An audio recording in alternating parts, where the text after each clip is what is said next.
자, 2장으로 들어가겠습니다. 제 교재 2장을 보시면 이제 개혁 신학의 모세 언약 분류입니다.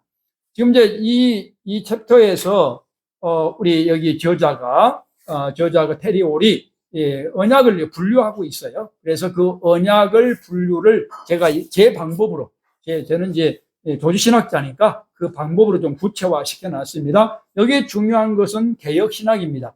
신학이라고 하는 것은 근본주의 신학, 복음주의 신학, 자유주의 신학, 세대주의 신학, 개혁주의 신학이 있지만 저한테 물어본다면 개혁주의 신학, 개혁 신학이 성경과 가장 가깝다. 저는 그렇게 믿습니다. 그래서 지금도 개혁주의 신학자로 지금까지 평생을 살고 있고 제가 공부도 개혁주의 신학으로 외국에서 10년 이상을 하면서 개혁 신학이라고 하는 것이 매우 중요하다는 걸 알고 있기 때문에 오늘도 개혁 신학 입장에서 모세 언약을 분류하고자 원한다라는 것입니다. 그런데 교회사를 공부를 해보면 교회사를 공부해보면 개혁 신학은 가장 큰 거두가 아우구스티누스입니다. 우리는 한국 사람은 어거스틴이라고 하죠. 어거스틴. 아우구스티누스부터 시작을 해서 칼뱅까지 이어지면서 개혁 신학이 정착이 됐습니다. 아우구스티누스는 여기에 제가 써놨습니다만 354년생이에요. 교부시대입니다. 교부시대라고 하는 것은 주후 100년부터 451년까지를 교부시대라고 그래요.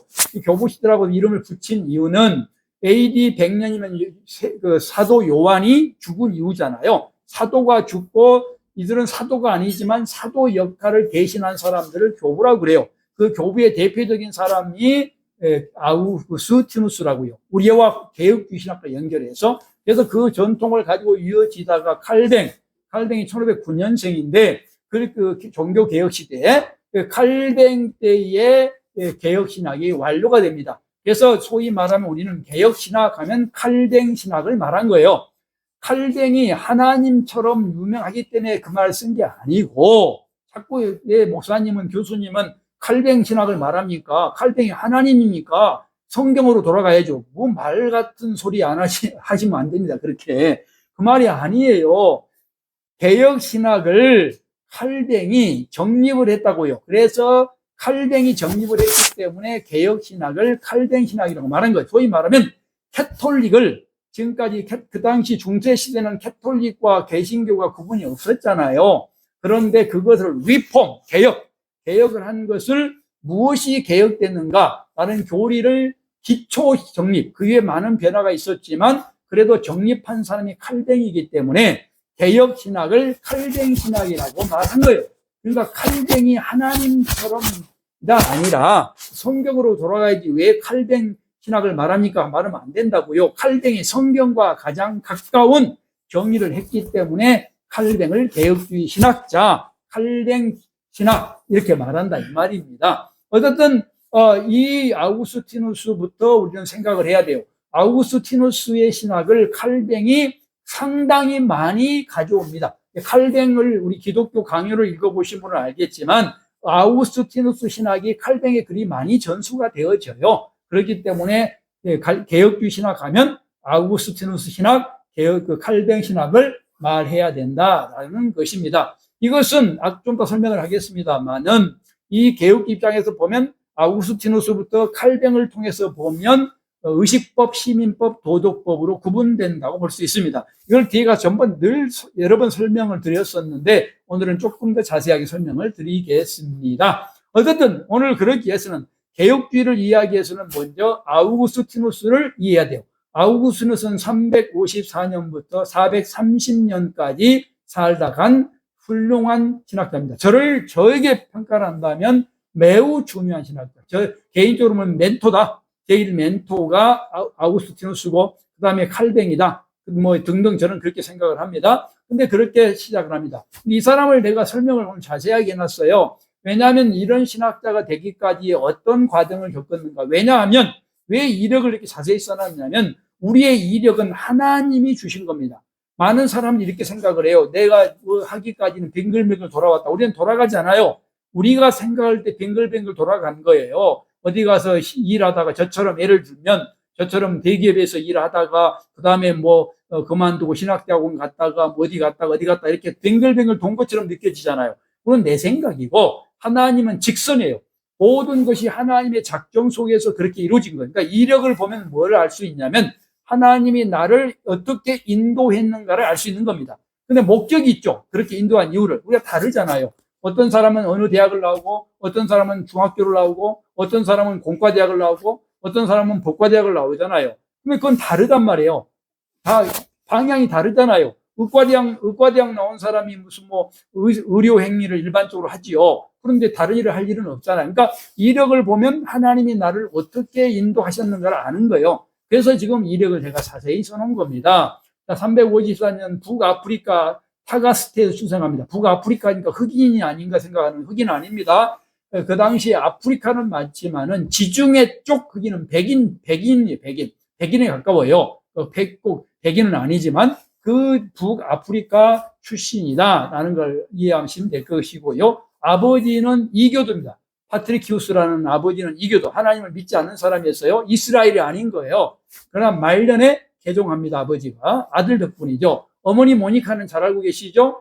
독실한 기독교인 이스라엘입니다. 이스라엘. 이 사람은 이스라엘. 뭐 영적 이스라엘 이런 말 하지 마시고요. 저희 강의를 들으려면 독실한 기독교인 이스라엘입니다. 이는 뭘 했겠어요? 아들이 너무 똑똑해요. 천재예요. 아버지를 닮은 것 같아요. 매우 똑똑한 사람이 어때요? 말 들어요? 안 들어요? 아들 똑똑하면 부모가 힘들어요. 말 안 듣잖아요. 그래서 예수를 안 믿어. 쉽게 말하면. 그러다 보니까 평생 아들을 위해서 기도한 사람. 목회자예요. 목회사에게 아들 하나만 제대로 이렇게 만들어도 큰 목회잖아요.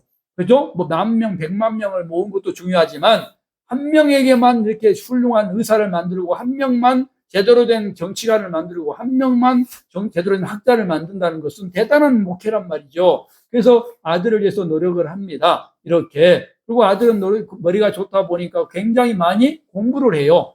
그 당시에 최고의 학문이 오늘날은 의과대학, 치과대학이지만 지금은 그 당시 뭐 했을까요? 수사학이었어요. 수사학이 최고의 학문이었어요. 오늘 지금 보면 또 법학이었어요. 법학과 수사학 이거를 하는 것이 최고의 지성인이었다고요. 오늘날 뭐 법과대학, 옛날에 한때 우리 때는 법과대학이 최고였었지 않습니까? 지금은 의치대로 바뀌었잖아요. 그러듯이 그때는 그랬다고. 이 공부를 누가 했냐면 아우구스티누스가 했다라는 것입니다. 목사가 될 생각이 없었죠. 그렇죠? 그러다 보니까 머리가 똑똑하다 보니까 뭐예요? 방황하죠. 똑똑하지 않으면은 그냥 갈 길을 가겠지만 똑똑한 사람들은 할 일이 많아서 머리가 복잡해요. 그래서 방황을 많이 하게 됩니다. 그래서 어디로 가버려요?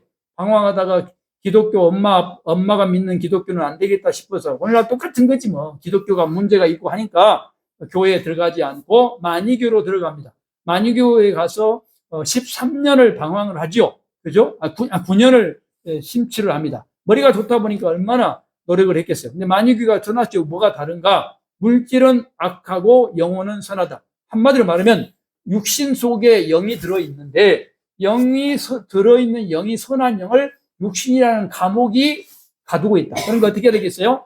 육신에는 감옥에서 튀어나와야 되겠죠. 이것이 목적이에요. 이게 쉽게 말하면 만이교의 중요한 교리라고. 기독교와 다르죠. 기독교는 뭐죠? 영과 육이 다 선하다. 지금도 만이교적 사상을 가진 목사님들이 가끔 계시던데 육적인 것을 아주 미워한 사람이 있어요. 밥을 먹는 것은 기독교 생활이 아니다. 기도와 찬양만 기독교 생활이라는 분이 계신데 그거는 신학과 완전히 다른 겁니다. 성경과 완전히 다른 거예요. 육이 선한 거예요. 육을 좋은 음식을 먹는 것이 신앙생활인 거예요. 잘 노는 것이 신앙생활이고 여행 가는 것이 신앙생활인 거예요. 기도만 하고 찬양만 하는 사람은 반쪽밖에 안 되는 거예요. 그거는 일부인 거예요. 일부. 물론 우선순위가 아까 예배라고 말씀을 드렸고요. 어쨌든 그렇습니다. 기독교와 완전히 다르잖아요. 이거를 만이교에 미쳐 있다가 어떻게 됐어요? 그래서 잘못된 것을 알고 나오게 됩니다. 나오게 돼요. 그러나 중요한 것은 이 사람은 만이교에 있을 때 동거를 아주 어린 나이에 동거의 사생아를 만들어 출산시킵니다. 그 이름이 아데오다투스라는 출생이죠. 이 아우구스티누스는 이 시대를 굉장히 부끄럽게 생각합니다. 평생을 하나님 앞에 회개하는 삶으로 이것 때문에 그렇게 삽니다. 어쨌든 밀라노로 돌아와서 회심을 하게 되죠. 밀라노에 와서 교수를 하다가 수사학 전공을 했기 때문에 아주 유명한 대학에 교수를 하다가 암브로시우스, 누구죠? 담임 목사님입니다. 암브로시우스라는 담임 목사님의 설교를 듣고 깨닫게 됩니다. 뭘로 깨닫게 된 거예요? 자기가 좀 엄청난 지식을 가지고 훌륭한 지식을 갖고 있었지만 가장 위대한 지식, 지혜는 어디서 온다? 성경에서 오는 겁니다. 설교요.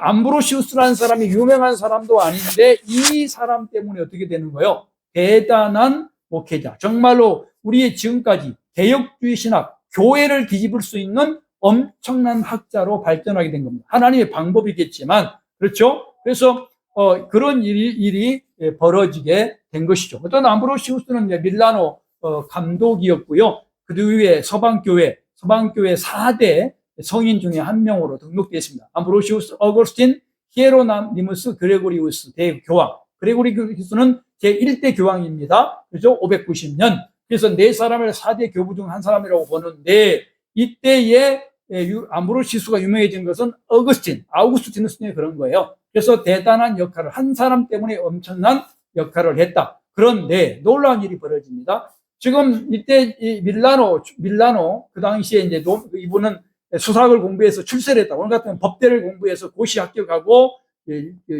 총독이 된 겁니다. 총독이 되어졌는데 그때에 밀라노 거기에 싸움이 났어요. 누구 때문에? 니케아파와 아리우스파. 좀 설명하겠습니다. 니케아 삼위일체 때문에 문제가 생긴 거예요. 분쟁이 생기자 이 총독인 누가? 어거스틴이 해결하고 갑니다. 해결하러. 그 교회로 해결하고 가니까 성도들이 뭐라고 말하냐면 네가 이 어거스틴, 아우구스티누스를 담임 목사로 모시자라고 말합니다. 일이 벌어져요. 그래서 신학도 안 했고 수사학만 공부했는데 이 사람이 워낙 리더십이 좋고 성경을 잘 알고 어머니 때문에 또 머리가 좋다 보니까 공부를 많이 했지 않겠습니까? 그러다 보니까 어떻게 돼요? 이 사람을 담임 목사로 만들자라고 성도들이 외쳐요. 그러고 나서 어떻게 돼? 그 이후에 어떻게 됩니까? 담임 목사가 됩니다. 이 사람이. 그래서 정치가로서 총독을 버리고 담임 목사로 부임한 게 밀라노 감독, 주교가 된 역사적 사건입니다. 이때 세례도 안 받았어요. 세례도 안 받았는데 일주일 만에 세례받고 바로 성직 서품 받고 주교로 취임한 전대미문, 정말로 획기적인 그런 인물입니다. 그리고 정치가에서 목사로 전환한 매우 이례적인 사람입니다. 오늘 같으면 뭐 했다 그러는 거예요? 지금 국무총리 하다가 갑작스럽게 교회가 문제되니까 교회 담임 목사로 부임한 사람이다. 이렇게 볼 수가 있는 겁니다. 그리고 이 사람은 그렇게 돼서 뭐 했냐? 굉장히 신학이, 어거스틴 이 사람이 대단한 것이 뭐냐면, 삼위일체 신학, 이것의 수호자입니다. 자, 삼위일체가 어떻게 형성되냐면, 126년 동안 회의를 통해서 형성이 되는데, 첫 번째가 니케아의 325년, 콘스탄티노플의 381년, 에베소 회의 431년, 칼케돈 회의 451년에 드디어 126년 만에 삼위일체 교리가 완성돼요. 삼위일체 교리의 완성은 무슨 말이냐면 예수 그리스도가 사람이라고 하는 것을 인정하는 겁니다. 예전에는 신하면, 하나님 하면 다 영적 존재라고 생각했는데 신약시대 성경을 보니 누구다? 이 예수라는 분은 육신을 입었다. 그래서 육신을 입은 하나님도 있다라고 인정하니까 삼위일체가 형성되는 거예요. 그래서 삼위일체 신학, 이걸 니케아 신조죠. 325년이니까 그 어거스틴이 살아있을 때니까 그때의 신조의 수호자가 누구냐면 바로 어거스틴이라는 겁니다. 대단한 사람이죠. 삼위일체 교리를 어떻게 보면 완성시킨 사람이라고 볼 수가 있는 것이죠. 그러면서 뭐라고 말해요? 여기에 교회의 권위를 세웁니다. 황제는 교회 안에 있지 교회 위에 있지 않다. 교회 안에 황제가 있어요. 저도 지금 그렇게 생각합니다. 개혁주의 신학의 핵심이에요. 대통령이든 어떤 사람이든 간에 사회적으로는 정치적으로 높을 수 있지만 교회 위에 올라서면 안 됩니다. 교회를 함부로 하면 안 돼요. 제가 예전에 코로나 시절에 어떤 도지사가 교회를 함부로 폄하했어요. 교회가 예배 드리지 마라 함부로 명령했어요. 행정법을 가지고. 그건 법적으로 될 수 있는 건 모르겠지만 저는 절대 반대했습니다. 그래서 지금까지도 별로 안 좋아해요. 그런 분을. 왜냐하면 교회 위에 정치가 올라가면 안 돼요. 이거는 우리가 지켜야 돼요. 교회가 교회 안에 들어있습니다. 교회 안에서 정치가가 훈련받아야 되고 거기에 학자가 훈련받아야 되는 것이지 교회 위에서 군림하면 안 된다고. 이 말을 어디서 나왔냐면 어거스틴이 한 말이라는 것입니다. 그러니까 세속 권력 위에 있는 교회의 도덕적 권위를 주장했습니다. 그죠? 세속적 권력을 이끌어가는 것이 교회다라고 주장을 하게 된 것이죠. 어쨌든 그런 일을 하게 됐습니다. 그리고 세례를 받게 되고요. 아까 말씀드린 대로 헌신하게 되고 히포의 사제 감독을 감독을 하게 되고, 그리고 그게 펠라기우스와 대항합니다. 펠라기우스는 뭐냐면, 왜 펠라기우스와 싸우게 되냐면, 어거스틴이 펠라기우스는 인간은 전적으로 타락하지 않았어요. 선한 것이 남아있다. 그래서 내 노력을 통해서 구원받을 수 있다고 주장한 게 펠라기우스입니다. 펠라기우스를 이어받은 사람이 종교개혁 시대의 알미니우스죠. 그래서 펠라기우스, 알미니우스는 우리는 어떻게 돼요? 인간이 스스로 노력해서 구원받을 수 있다고 하는 것입니다. 펠라기우스 사상은 인간이 타락하지 않았다고 했기 때문에 이단으로 전개를 받았고요. 알미니우스는 이단으로 전개받지 않아요. 요즘 알미니우스가 어디죠? 순복음교회, 감리교회, 이런 교회가 지금 알미니우스입니다. 이단으로 생각하지 않지만, 그러나 이들은 인간의 의지로. 그러니까 알미니우스가 이단으로 되지 않은 것은 하나님의 은혜로 구원받는다는 걸 주장을 해요. 그 알미니우스는. 그러나 인간이 노력을 해야 된다고 믿기 때문에 이단은 아니다라고 하지 말라고, 펠라기우스는 하나님의 은혜로 구원받는 게 아니라 내 노력으로 구원받는다고 생각을 말했기 때문에 이단이 된 거예요. 이때 주축이 된 사람이, 이단으로 전개하고 주축된 사람이 아우구스티누스라는 것입니다. 이 일을 했다라는 것입니다. 말자리는 히포 보위 중에 사망을 하게 되고, 마지막에 시편 필사본을 벽에 붙이고 묵상하면서 죽었다. 이렇게 우리들에게 알려지고 있습니다. 이것이 지금 어거스틴에 관한 간단한 내용입니다.